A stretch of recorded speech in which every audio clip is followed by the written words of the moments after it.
My name is Lucky, and it's nice to meet you. Meet you again today. Today we'll be discussing quite a very short topic in terms of preparing ourselves for the year 2020. Few days from now, less than actually about 10 days from now, we'll be rounding off 2019 into 2020, and I will want to give you a little bit of information around the fourth industrial revolution technology. Everybody needs to prepare, for a change has come.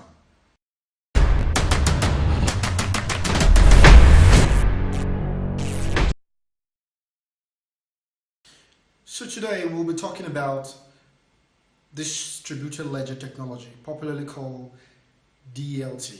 The most common example of DLT technology, it's called blockchain. And today, because I've promised you, I will be discussing about the fourth industrial revolution technology. There are quite a lot of them. Technologies like artificial intelligence, blockchain, virtual reality, augmented reality, big data, machine learning. All these are the technologies that will help us advance the things around fourth industrial revolution. But I'll be channeling a lot of my explanation today on blockchain. So what is blockchain? Blockchain is just simple, a ledger that keeps record of all activities by participants involved in that space. I use the word record because the primary purpose of blockchain is to keep record of anything that it's being used or built for. Now, as we continue to drive towards more transparent society, as we continue to drive towards more open society, connected among themselves, people will always want to know what is the next person doing at the other end, especially with cases around the society doubting government across the world. Now, blockchain have made it much more secure and transparent in such a manner that even in the case where you don't have to know anybody or you're doubting people, you have a chance of still being able to do business or conduct business transparently with the other person.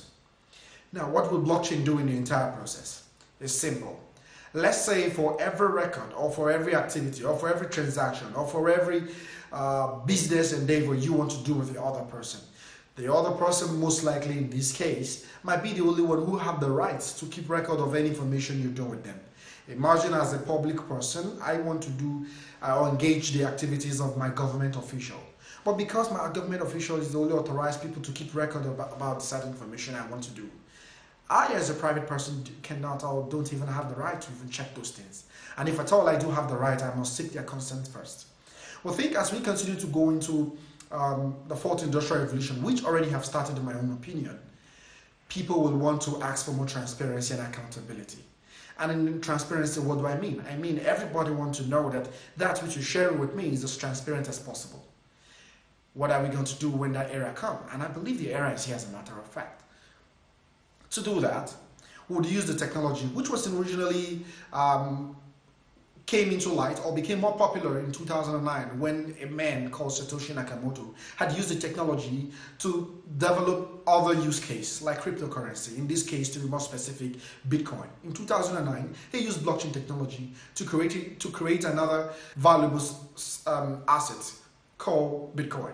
Now, some people might decide to argue whether Bitcoin is real or not, Ponzi or not Ponzi, but that is not my topic of discourse for today. My topic of discourse for today is that the technology behind the creation of Bitcoin became so powerful that somebody living in another part of the world can still transact with the other person without having to trust the person, and yet the value you transfer to the person from point A to point B will get to the other person and nobody will feel cheated or nobody will feel that the information was not accurately shared. The other beautiful part is that once the information has been shared or transferred, you cannot reverse it unless the person who actually now owns the new asset class decides to reverse it So what does it mean in the case of government? With the case of government, it means if all our record, if all our data, if all things they're required to do with public-private partnership are now been transmitted or transacted on the blockchain, for example, it means the private will continue to trust the public because the public or government official have no right or capacity to alter the information that are there. Let's say I decide to buy a land somewhere in Ikoyi or somewhere outside the premises where we are right now in Lekki. If we decide to buy a property in Lekki, what happens? It means we can transfer value of ownership to the other person who initially had it. I would send money to the person would send back the original certificate of occupancy of that property to me. But ideally, it's only meant to be the Ministry of Lands that are meant to record deeds or titles of ownership, especially for land. What if someone decides to go back and bribe somebody from the Ministry of Lands and he decides to change or alter it? What becomes of me, who actually own the property, even though I've really paid the actual owner? We've had cases of where they call Omonile and the likes of matching ground fee in places like Port Harcourt. Though it's no longer the trend as we have it, because government have really weighed in into that. But if we had technologies like blockchain, where once we transfer ownership or title of anything, you will record that information there, because in that, with the technology, everybody will see it. We have no need to ask for anybody's permission. All I just need to do, with a connected device having access to the internet, I can just check the information and record is there permanent.